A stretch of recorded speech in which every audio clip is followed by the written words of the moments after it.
Good evening, this is Goldy, aka the Talking Head in one of the secure locations. It's Wednesday, October 27th, 2010. Remember, most importantly, I rant so you don't have to. Hey, go see Anna Proctor perform in Dallas tomorrow night at Pearl. That's in downtown Dallas. She's really good. Also, tonight I have one guest in the studio. He may be interjecting with an intelligent question or two. And I mean intelligent question. All right. One of the reasons that I brought up tough questions and problems by using radical thoughts and theories is that it gets us to think out of the normal prism of our learning and our culture. When I said I wanted to abolish education, it was to get us to start looking at harder choices that don't allow us to borrow our way out of them. When I talked about health care, I did not delve into whether Obamacare was good or not. I went into a theory of how much liberty are we willing to give up in order to create incentives for people to improve their behavior. Are you willing to breathe into a breathalyzer every day in order to get a discount on your premium? Or get a monthly biopsy of your lungs to see if you had smoked cigarettes in order to get a discount on your premium? I also opine that the best thing that you could do for the fact that in 20 or so years there will be less services, healthcare included, given out by the government in terms of using personal responsibility, you need to give up smoking cigarettes and start working out. Since the choice will be made for us, at least we can do is be a little healthier. So we're looking at things radically, and we're also making choices now as though someone had called in the loans, theoretically. Let's get back to reality and let me summarize what I'll be talking about today. I'm going to talk about the completely out of control spending on these elections by corporations, groups, unions, and everyone except individual voters. The exact opposite of how it should be, showing the absolutely mandatory need for a constitutional amendment. I'm going to talk a little about Glenn Beck. I'll talk a little about Bill O'Reilly's racism. I'll talk a little about Juan Williams' firing. I'll talk a little about the $90 million bond proposal for Austin that's going to be on Tuesday's ballot. I've talked incessantly about the Citizens United Supreme Court case and how it allows groups, corporations, and unions, and governors' associations to spend as much as they want on elections, since these groups were deemed citizens entitled to free speech rights. What freaking Republican-nominated Supreme Court justice possibly thought this bit of judicial activism was a good idea? From the October 27th, 2010 Austin American-Statesman, congressional races break fundraising records. In this article, the estimate is that $2 billion will be spent on this year's congressional races. This is a midterm. Well, do you think when these donors call their senator, the senator doesn't pick up the phone? They certainly don't return my phone calls. Here's a commentary from the October 21st, 2010 Austin American-Statesman entitled, "Speech Ruling Misunderstood." This is by Terrell Smith, former member of the Texas House of Representatives. Citizens United versus FEC is the most misrepresented and distorted Supreme Court case to come down the pike in years, he says. MSNBC's Keith Olbermann referred to it as the worst decision since Dred Scott. President Barack Obama claimed it allowed foreign corporations to influence American elections, and University of Texas law professor Steve Bickerstaff claimed that it represented the latest example of the court rendering a decision designed to help Republicans win elections and undermine the Obama presidency. Each of those statements is without basis in fact. In 2002, Congress passed the McCain-Feingold bill that, among other things, prohibited corporations and unions from using their general funds for political ads 30 days before an election. In January 2008, Citizens United, a nonprofit corporation, produced a documentary critical of Hillary Clinton, then a candidate for the Democratic Party presidential nomination. Fearing it would be fined by the Federal Elections Committee for showing the documentary, Citizens United challenged the prohibition and won. Writing the majority opinion, Justice Anthony Kennedy said, "If the First Amendment has any force, it prohibits Congress from fining or jailing citizens or associations of citizens for simply engaging in political speech." Newspapers are, of course, corporations, and Congress had no desire to limit their ability to endorse and promote candidates. So they were specifically exempted. That should have been troubling to newspapers, since by granting them an exemption, the assumption is that Congress could someday revoke it. Despite that potential threat, most, but not all, welcomed the limitations on non-media corporation political speech. The San Antonio Express-News was in the minority when it criticized McCain-Feingold, writing that it makes no sense that an incorporated newspaper can make endorsements up until the day of the election, but advocacy groups cannot. Determining what kind of corporations can or cannot speak is not constitutionally within the purview of Congress. The First Amendment, as Justice Antonin Scalia noted, was written in terms of speech, not speakers. The First Amendment benefits listeners as well as speakers, and by prohibiting associations of citizens from speaking, McCain-Feingold denied Americans access to that information, as though they're educated enough to even understand the information they're getting.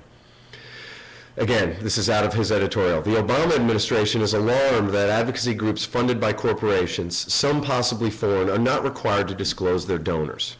That is troubling, but the Citizens United case did not make that possible. The right of nonprofit advocacy groups to keep their donors anonymous is a right they won in a decision handed down in 1958 known as NAACP versus Alabama, in which the plaintiff successfully argued that the government and the public had no right to its list of donors because donors might face retaliation and intimidation. The rationale for prohibiting corporate advocacy centers around the belief that there is too much money in politics and money is corrupting the system.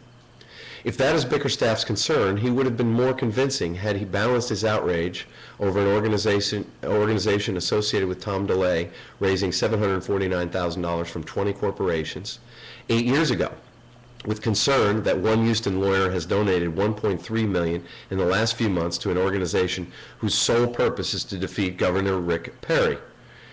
There's too much money in politics, but the solution is not to prohibit one group from advocacy and leave others alone. Bickerstaff suggests that the Supreme Court's decision was meant to hurt the president and Democrats in the upcoming election cycle. If that is true, the corollary is that McCain-Feingold helped Obama and Democrats. This is all bullshit. It is not the business of Congress to pass legislation to help one party to the detriment of the other. That is why limiting the First Amendment rights of certain groups the majority political party does not favor is unconstitutional. Citizens United was correctly decided. All right. It was correctly decided. That's what this guy, former Texas House member, correctly decided. He's an advocate. This guy is obviously a Republican and corporate operative. He does the famous, look at the monkey. Okay, look over here at the monkey argument. He sticks to shallow arguments about legislation that can be overturned when the next party comes to power. But he does not get to the heart of the problem, which is what we are doing here. Overturn Citizens United with a constitutional amendment. Corporations are not people. All right, here's a look at union spending on this election from the Washington Post, October 22nd, 2010. And I see my buddy probably has a question or two. We'll get to those. Campaign's big spender. Public Employees Union now leads all groups in independent election outlays. The American Federation of State, County, and Municipal Employees is now the biggest outside spender of the 2010 elections, thanks to an 11th hour effort to boost Democrats that has vaulted the public sector union ahead of the U.S. Chamber of Commerce, the AFL-CIO, and a flock of new Republican groups in campaign spending. AFS-CME, asks me, the Public Employees Union has vaulted ahead of the U.S. Chamber of Commerce to become the largest campaign spender of 2010. So the unions are spending a bunch of money. The 1.6 million member Ask Me is spending a total of $87.5 million on the elections after tapping into a $16 million emergency account to help fortify the Democrats' hold on Congress. Last week, Ask Me dug deeper, taking out a $2 million loan to fund its push. The group is spending money on television advertisements, phone calls, campaign mailings, and other political efforts, helped by a Supreme Court decision that loosened restrictions on campaign spending. We're the big dogs, said Larry Scanlon, the head of Ask Me Political Operations, but we don't like to brag. The 2010 election could be pivotal for public sector unions, whose clout helps shield members from the worst of the economic downturn. In the 2009 stimulus and other legislation, Democratic lawmakers sent more than $160 billion in federal cash to states, aimed in large part at preventing public sector layoffs. If Republicans running under the banner of limited government win in November, they aren't likely to support extending such aid to states. Newly elected conservatives, let's say newly elected Republicans, will also likely push to clip the political power of public sector unions. For years, conservatives, Republicans, have argued such unions have an outsized influence in picking the elected officials who are, in effect, their bosses, putting them in a strong position to push for more jobs and thus more political clout. Some critics say public sector unions are funded by what is essentially taxpayer cash, since member salaries and therefore union dues come directly from state budgets. Public sector unions have a guaranteed source of revenue. You and me as taxpayers, said Glenn Spencer, Executive Director of the Workforce Freedom Initiative at the Chamber of Commerce. That's the U.S. Chamber of Commerce. It's a 501c6. Gregory King, a spokesman for Ask Me, said conservatives, he means Republicans, make too much of the issue, especially the link to taxpayers. Based on their logic, the government is funding the movie industry every time Ask Me members go out to the movies, he said. This is killing me. The union is spending heavily this year because a lot of people are attacking public sector workers is the problem, said Ask Me President Gerald McKenty. We're spending big, and we're damn happy it's big. And our members are damn happy it's big. It's their money, he said.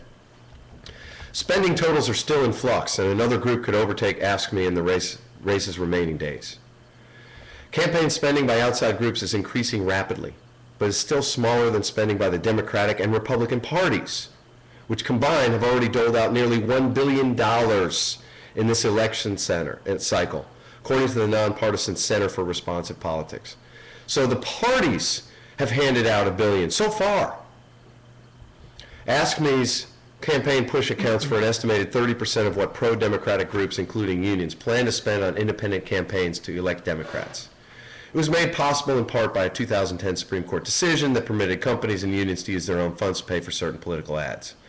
That unleashed a flood of contributions and spawned an array of new outside political organizations, most of which were set up to help elect Republicans. The political debate over spending by outside groups is focused largely on advertising buys by those Republican-oriented groups. Unions have mostly escaped attention in that debate, in part because they traditionally have spent much of their cash on other kinds of political activities, including get-out-the-vote efforts. Unions have not escaped the debate. They are as big of a problem as the corporations, neither of which cares about us. So thinking, if you're a Democrat, that if there's more money spent by unions, that's good for you, that's wrong. And if you're a Republican and you're thinking that more money spent by corporations to elect Republicans is going to help you, you're wrong. Overturn Citizens United with a constitutional amendment. I see my buddy has a question. Well, it was regarding foreign contributions. Well, that's... So we're probably not there yet. Yeah, we're probably not going to get to that. I will make a comment about foreign contributions, and that is that multinationals that are based in the United States, we don't have a problem with that. Yet they may get 80% of their revenue from overseas, and they may have overseas interests that completely overshadow their U.S. interests. So they will be using the fact that they are a U.S. corporation, even though they're generating most of their funds abroad, they're allowed to use those funds to influence U.S. politics that are only going to help them. And this is what I had talked about in corporate imperialism in a couple of them. And that is that corporations are no longer aligned, their interests are no longer aligned with the interests of the United States. It used to be what was good for Exxon was good for the U.S. That's so far long gone that it doesn't matter. So that's an additional problem, but we just need to all understand that corporations have no borders now. They don't care. No loyalty. It's tragic. It is very tragic. It's tragic. Well, it wasn't that good when they had loyalty. Okay. Today, Neil Bortz, he's some kind of Tea Party AM radio host. I don't know really what he is when you listen to him. He does like to say Democrat Party. He doesn't say Democratic Party. He called all unions corrupt in responding to a caller talking about union spending in this election. He obviously supports Republicans. He does not get to the heart of the problem, which we do here. Overturn Citizens United with a constitutional amendment. That will cure the problem. Also, do not listen to the Democrats and Obama talk about the red herring of anonymous donations and the failure of the Disclose Act, which was proposed a few months ago, because of corporate pressure on their paid-for congressmen, both Republicans and Democrats, by the way. They don't want any groups to be limited in their spending. This is Obama, the Republicans, the Democrats. Nobody wants the groups to be limited in their spending. This is how they get elected. Overturn Citizens United with a constitutional amendment. This is coming to a head because we've got an election here. So, all right. Kevin Hassett of the Republican think tank, the American Enterprise Institute, complains about union spending and support by Obama in an October 26, 2010 column entitled, "Ask Unions Whether Foreign Money is Pouring In." In this article, Hassett complains about the union's collection of foreign funds for spending on the elections in the U.S., and he blames Obama, deflecting the criticism of corporate spending. Look at the monkey. Do you see the monkey over here? Look over here. Look at the man behind the curtain, okay? That's what my neighbor says. Look at the monkey. That's what this is all about. In quotes, "It's illegal for a non-U.S. citizen or corporation to spend money in connection with the U.S. election. A prohibition, it's worth noting, that hasn't stopped President Barack Obama and his backers from dishing accusations against the Chamber of Commerce and other Republican allied groups. But money is fungible, of course, so even for law-abiding unions, having tens of millions of dollars on hand from foreign sources could free up domestic cash for political activities," close quote. That quote is the exact same argument used against the U.S. Chamber of Commerce. And the Chamber has responded by saying, "We don't use dues." This is a focus on the only truthful thing that they can say. It's how you beat a lie detector test. You focus on the one true thing. We don't use dues, okay? But it's all, look at the monkey. Look at the monkey. Look at the monkey. That's what all of these arguments are back and forth. None of them want to have a reduction. None of them want to get to the heart of the structural problem. The point is, we must eliminate corporate, union, and group money in elections.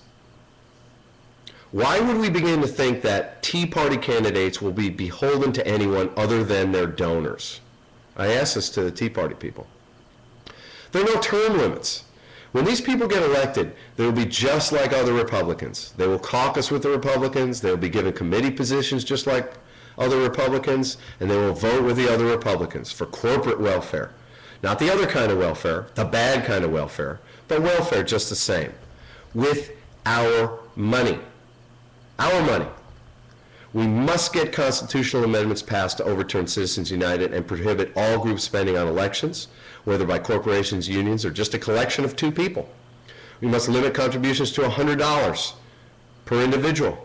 We must impose term limits on representatives and senators. And we must prohibit the revolving door from government to industry, from the regulators. I can understand why people are apathetic. They're trying to put food on the table. They're trying to keep the house from being foreclosed on. What a waste of money. I mean, think of the $2 billion that's being spent here. Just think about that, and all the influence buying that occurs within our system without these constitutional amendments. I mean, I understand the apathy. It's there. Go to moveon.org, go to the moveon.org website and sign the petition to overturn Citizens United. By the way, Tea Partiers, if you're smart, you will vote for Democrats, because this thing needs to get a whole lot worse before it can get radically better. That's my opinion. Do you think Rand Paul, Sarah Palin, and the Tea Party Express are going to stop any spending at all? Do you think they will write better regulations by calling for no regulations? I don't think so. Got anything over there, buddy? No. Okay. Making good points. Okay, thank you. All right. I'm going to get to a local issue here in Austin, Texas. There was an October 21st, 2010 Austin American-Statesman editorial about a $90 million bond package that's up on Tuesday. And you might have heard my exploding head problem from last week about ACC expanding its taxing authority. That's the local community college. I'm going to go ahead and read this thing. Though you might not agree with every project included in Proposition 1 on the November 2nd ballot, the overall package is good for Austin, and we're recommending approval. The proposition would authorize the city to issue $90 million in bonds to improve roads and build sidewalks, bike lanes, and trails without raising taxes. The money won't fix every traffic problem, but it offers relief from the congestion commuters battle at the Y intersection in Oak Hill. Oh, I'm worried about those Oak Hill residents. It's so tough out there. Sure shouldn't have bought that house. Yeah, there you go. Look at the monkey. And the bonds would finance the design and construction of sidewalks with trees, crosswalks and bicycle lanes along the East Riverside Drive corridor, which is a beautiful street, East Riverside. between Interstate 35 and Ben White Boulevard. That is a critical pedestrian area, by the way. I love walking on it, don't you? It's a tremendous. It's incredibly nice. Doing those projects now permits the city to take advantage of recession pricing when construction costs are lower than usual. About 30% lower, city officials say. Another project included in the bond package would complete the Lady Bird Lake hike and bike trail by extending it 1.1 miles from just east of Congress Avenue Bridge to Lakeshore Park. A private group pledged to raise $3 million of the $17.4 million cost of this long overdue project, which includes a boardwalk over the water. It's going to be so cool, man. It's going to be really cool. All right, hang on. The Greater Austin Chamber of Commerce has endorsed the bond package. Really? Those opposing the bond package include the Real Estate Council of Austin, they're evil, which says it does not do enough to relieve road congestion and lumps roadway projects with quality of life projects, such as the bikeways, trails, and the boardwalk. Instead of one take it or leave it ballot proposition, opponents say the city council should have offered at least 2 ballot initiatives, one for the road projects and another for pedestrian and bike projects. Point taken. But in combining those projects, the city council decided to appeal to voters with various interests and, therefore, improve chances for passage of all projects. So those who are regularly caught in congestion in Oak Hill have an incentive to approve the bonds, as do those who want more bike lanes or a connecting hike and bike trail along the lake. The Real Estate Council said that Austin should not be borrowing for other than critical needs during an economic downturn. That would be a better argument if the projects raise taxes. They don't. Normal taxes go down if it fails. It is true that the city's overall bonding capacity would shrink if Proposition 1 passes. But that is a small price to pay for big improvements that are needed to ease some traffic congestion. And make roadways safer for cyclists and pedestrians. If passed, the projects will create as many as 200 jobs over the 2 to 3 years it takes to design and complete the projects, according to city estimates. You want to do the division on that? That's $450,000 a job, by the way. Those jobs are needed. In the future, city officials should do more to explain why biking lanes should be bundled with traffic improvement projects and whether it's appropriate to include a boardwalk with road projects. Perhaps they should be combined in one deal, but city officials should make that case. Our view, this is the editorial board, is that even with its blemishes, the bond package is an economic bump that invests in Austin's infrastructure to improve the quality of life for people who drive, bike, or walk. That's the Austin way. That's the Austin way. No, it's the American way. Spend money you don't have. Are you kidding me? Won't raise taxes? Then how the F do you pay back the bonds? And let me tell you another thing. There is no money. We run deficits. The state of Texas runs deficits. The feds run deficits. Won't raise taxes. Well, they're going to use tax money to pay it back. My God. Just for the sake of argument and the lies spewed by our mayor and council, vote no on everything. We can get by on what we have. And think about the message. It came from the local newspaper that gets advertising from local contributors, developers, and politicians. They obviously want more money to be floating around. Think. Say no. Vote no. Another interesting article that will allow me to hammer home my point regarding ignoring differing views of a group that can help you. October 20th, 2010, Austin American Statesman, in quotes, poll, Tea Party fans deny global warming. Since most of the Tea Party watch Glenn Beck and Fox and listen to Rush Limbaugh, it's not shocking that their views parrot the views they see on TV and hear on AM radio as their prime news sources. However, as I said last week when I opined that Christine O'Donnell did not know the First Amendment to the Constitution, creating a separation of church and state, and my opinion that the TB word is like the N word as a slur, I said, let's ignore even the most idiotic rhetoric and use the Tea Party and other groups for the things we need to get done. Here's a quote we must ignore, and this is out of that article. They're trying to use global warming against the people, said Lisa Deaton of Columbus, Indiana, who started We the People Indiana, a Tea Party affiliate. It takes away our liberty. Huh? cares what they think about that? Seriously? Ignore it. Ignore the knowledge or non-knowledge of the Constitution. It's all bullshit. Remember, there are plenty of people up there that know the First Amendment and are calling for the mosque not to be built because it's offensive or some such crap. My theory is use who you can when you can and ignore the other crap or it'll kill you. You won't be able to use anybody because you're always going to disagree on something. On October 21st on Glenn Beck, Glenn was complaining about some governmental tax dollars going to PBS to produce a video aimed at kids showing how sippy cups are evil. He showed the little boxes and straws and said, "What indoctrination?" Well, I have picked up straws before. I've picked up these sippy cup straws. In fact, I've picked them up in Costa Rica.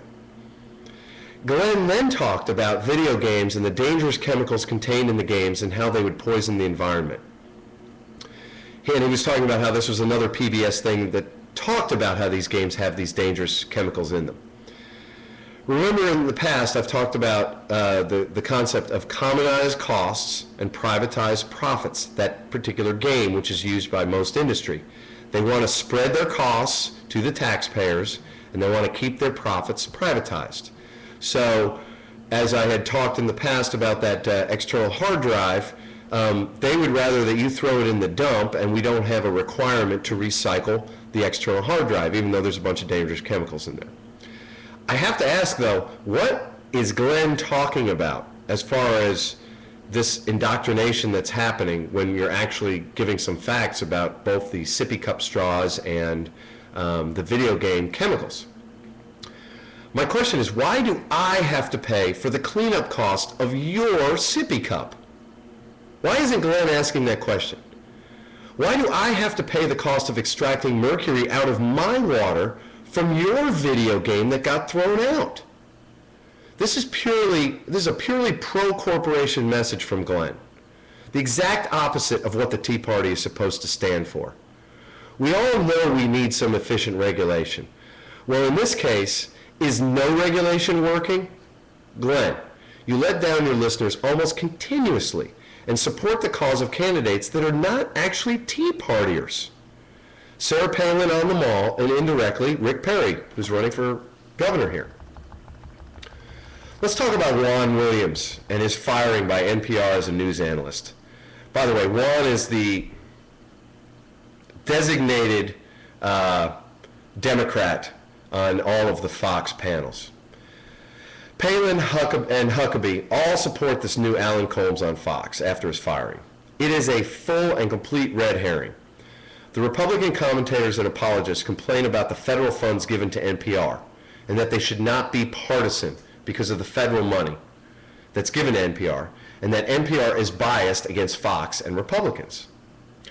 The main point is that Fox is given a frequency to transmit under regulations that their own industry wrote, designed to force more costs to and to reap the benefits of our commons. That frequency that Fox does, that's what I'm talking about. They are getting federal help. They don't pay the real cost. That is the real issue. The fact that there is never really a free market of any kind. Some group, union, or corporation is gaming the system by donating to politicians. And then they get the regulations they want. Watch the arguments of how NPR's government, Obama Democratic Party, controlled. Well, were they the lackeys of the Democrats under George W. Bush? I don't remember that. Here, I'll say it again. Overturn Citizens United with a constitutional amendment and stop these giveaways of our commons, the airwaves, to corporate donors. As an aside, what Juan Williams did was not that offensive. It was actually a true emotion of what he feels when he sees a Muslim-looking guy in full Muslim gear, as he put it, getting onto an airplane. He said he feels fear. As another aside, when I see someone wearing what I believe are Muslim garments, I actually don't know enough about the clothing to comment on what actually Muslim clothing would look like. I actually have less fear because I believe there's no way that a terrorist will be in an American airport looking like a Muslim. Why would you? Good point. I know that person is not a terrorist. Sorry, that was an aside. Maybe you saw Bill O'Reilly on The View. where two of the ladies stormed off the set. In that show, as well as many other times, O'Reilly uses the phrase, "the Muslims attacked us on 9/11." If you actually watch him, and I mean you actually have to watch him, okay? You can't have me paraphrase him or read about him. You have to watch him, which is the main difference between texting and talking on the phone for those of my young friends that like to text. You will see and hear that the method that O'Reilly uses is specifically designed to make his viewers more prejudiced against Muslims. He does it on his show, and he did it on The View. He does it on purpose. You don't hear anyone say that we were attacked in Oklahoma City by Christians, do you? You hear the names, Timothy McVeigh and the other guy. All right. I was out with a friend last night. She's white. And she asked me which candidate for governor would I vote for. Is in Texas. She brought up this story that is being circulated by the Perry campaign about how someone got shot in Houston by an illegal alien, and it's in Houston is a sanctuary city under Bill White when he was mayor, and he is the Democratic candidate for governor. Was it the policeman who got shot? Yeah. She said something, this is my friend, said something about we need to ship all of the day laborers that we see in Home Depot parking lots back to Mexico after we ask, "Where are your papers?" We need to ask everybody, value papers if you're sitting there in a day laborer area. I asked her where she went to law school, because she is a lawyer, and did she take constitutional law? We got to the point of her frustration, and the frustration was she doesn't like that we're giving away all of these benefits to illegal aliens. Okay, common complaint. This is where the success of this rant and my method of discourse comes into play. I did not call her a racist. I told her that in immigration number 1 and number 2, I called for an enforced border and a path to citizenship at the same time, only once the border is secure. So you can't have a path to citizenship until you secure the border. I asked her, how were we going to ship all of these brown-skinned people back without racial profiling? Again, she's a lawyer. I told her that the Obama administration, in its lawsuit regarding the Arizona law, stayed out of the racial profiling problem. That racial profiling provision that they have in the Arizona law, it mirrors federal law, and you hear them argue it. I told her that the reason that the Obama administration stayed out of it is because I believe the federal law is unconstitutional as well. So I got her to agree that if we could have a wall, she would be willing to let the 12 million stay here. So we were able to overcome her racism, which is media-created racism that she had, by not calling her a racist, by agreeing that we have limited resources, we all agreed on that, and we just can't keep allowing anyone to come in here, especially during this depression, and by using common sense. So it was a common sense discussion, which was started with her basically racist view, and without calling her a racist, she and I came to an agreement. And, we talked about, you can't find and ship 12 million people. So don't say such a stupid thing. It's stupid. And I apologize if I've offended you. She knows who she is. Let me go to something else. The circle is unbroken, as Martin Niemöller said after World War II. And this is an important thing to remember. First, they came for the communists, and I did not speak out because I was not a communist. Then they came for the socialists, and I did not speak out because I was not a socialist. Then they came for the trade unionists, and I did not speak out because I was not a trade unionist. Then they came for the Jews, and I did not speak out because I was not a Jew. Then they came for me, and there was no one left to speak for me. Wow. Every time I read that, it brings tears to my eyes, seriously. It is the slippery slope of the other, the non-me, the person that doesn't look like me. Let's not go that way again, although most of those words that I mentioned are being used in this election. Amazing. As to who to vote for, I have no idea. But Perry is sure beholden to corporations and gives away our tax money. We have the highest property insurance rates in the country. He gives away our tax money, commons, and resources like a drunken sailor. He is not a Tea Party candidate, okay? He is not a constitutional scholar. He is not a small government guy. And Texas is open for business, as he says in his ads. You know what Texas, oh, sorry. In Texas, seriously, if you vote for him again, you get what you deserve. And by the way, the rest of the country, I'm warning you now, when you elect Sarah Palin, you will get what you deserve as well. That's all there is today, unless my buddy's got a question or two. No, I was just gonna say you get what you pay for, and You get what you pay for, true. watch the monkey. The fix is in. The fix is in. Look at the monkey. It's the man behind. Look at the monkey. Is in. There you go. That's all there is today. Thank you very much, Daz. I want to thank our sponsors, all of which support this form of conversation, but not necessarily the content. PianoByAngelo.com, Angelo Limbesis, who teaches and plays keyboards all over Austin. ZitaDesign.com, ZITA Design.com for all of your decorative painting needs. She can make anything look like anything. AustinAreaPlumbing.com for all of your Austin plumbing problems. TicoAdventureLodge.com, TICO AdventureLodge.com, a small hotel in Samara, Costa Rica. CNC Surf School in Samara, that's at cncsurfsamara.webs.com. La Vela Latina, a great sunset restaurant in Samara. Ambar Tequila at www.santospirits.com, an extremely smooth tequila. And another cool little hotel in Samara at www.villablancasamara.com. Also go see Anna Proctor tomorrow night, Thursday, October 28th at 7 o'clock at the Pearl in Dallas. Thanks, and God bless.